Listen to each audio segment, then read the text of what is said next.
So, can magic and mystical practice lead to mental illness? What about the warnings Franz Bardon gives in Initiation into Hermetics? Are these serious concerns? And if so, what do we do about them?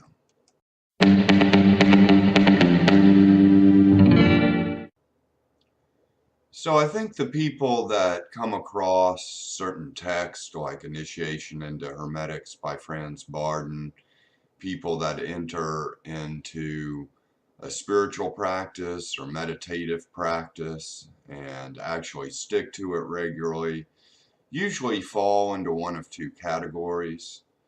And the first one, and I've been in both categories, so this is not a condescending thing or an evaluative thing. It's more of just where you are in your process, and I think we all have to end up facing some of the same kinds of issues.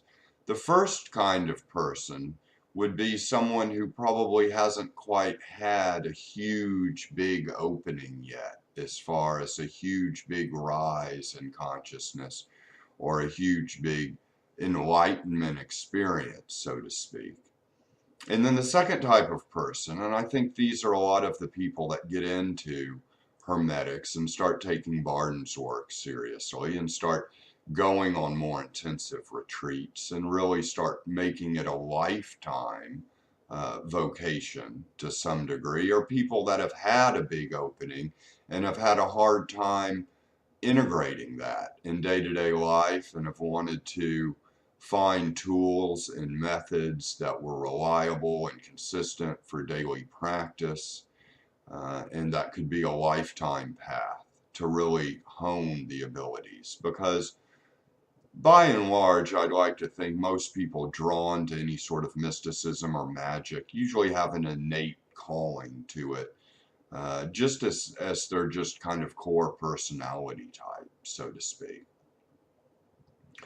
So the concern here would be going too fast, too quick, and perhaps opening up to too much before you're quite ready. And a lot of times it has to do with the psychological meeting with the spiritual. And when the psychological health, when my psychological health or your psychological health is not completely balanced, and I think this is a big reason why he may have put some of the emphasis on the soul mirrors and balancing out all the aspects, because when the psychological state is not fully balanced with light and shadow, or if you're too split off or fragmented in parts, or there's some developmental gaps and wounds that aren't completely addressed, once you start opening to the bigger mystical states, and especially in magic work, a lot of that stuff can really get played out. And sure, it could cause some serious psychological disturbances, some just panics, anxieties, things like that. But it could also just basically lead to you playing out all your psychological stuff into the mystical sphere, so you're kind of a magician, uh, throwing your unhealed wounds around through your magic, and I think that could happen too. Obviously, Barton's remedy is going bit by bit and not skipping steps in the process. And hopefully the idea would be, though, as you begin this work, that you can kind of start to gauge that yourself. Now, all of that having said, and say we are practicing regularly, and say we aren't trying to do too much too quick, I think it's inevitable that there's going to be times when we open too wide, or we open to a higher level, or we have a new kind of magical success or mystical experience and enter into through a new doorway into a new realm, and then we think it's so great, and then we can't quite get back there again.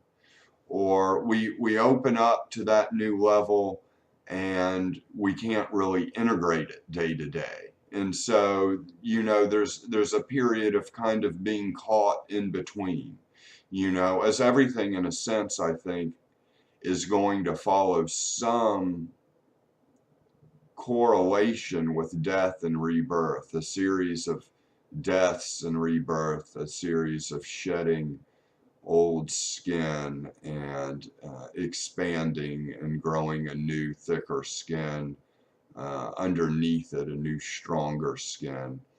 And that process of transformation is obviously in nature, and a lot of pagan traditions heavily draw on that.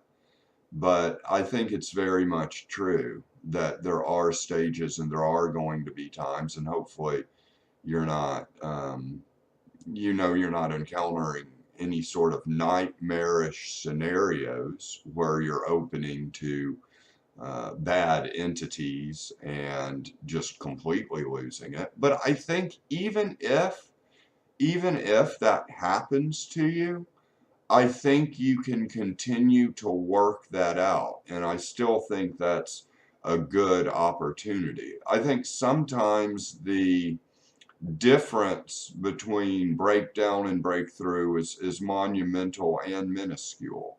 It can be very similar. And I think the remedy is always going to be consistent practice, consistent daily practice, whatever practices you have working for you, or if you're working through Initiation into Hermetics by Franz Bardon, which is one of the, but that's just one of many books and one of many practices.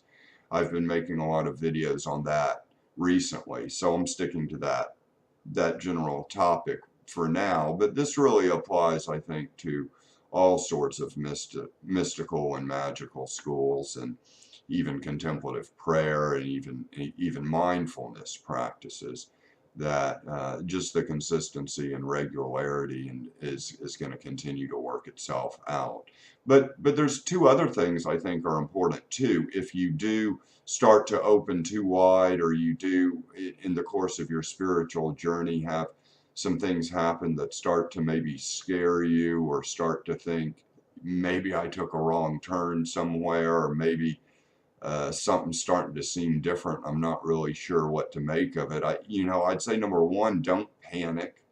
Don't panic. I mean, it's part of the process, and we all go through it that start to take this kinds of work seriously. And number two, don't cling to any one interpretation of exactly what's happening. And I say that from personal experience as well. I've had certain things happen, and I'd be like, oh, I really know that this is exactly what it is. And I mean, I'll even start matching up like developmental cycles with chakras, with like the astral plane, and I'll start to, have this whole, geometry of myself in my mind, and I'll be really attached to that's exactly what's going on. And then, obviously later I'm like, man, I wish I hadn't just attached to that definition, because that really kind of froze the process in that moment. And the whole point was to just, keep going up the mountain. So good magic, good mysticism, good practice, everyone. And happy holidays to all of you out there watching this as I'm putting it up here in the holiday season. And take care. I'll see you next video.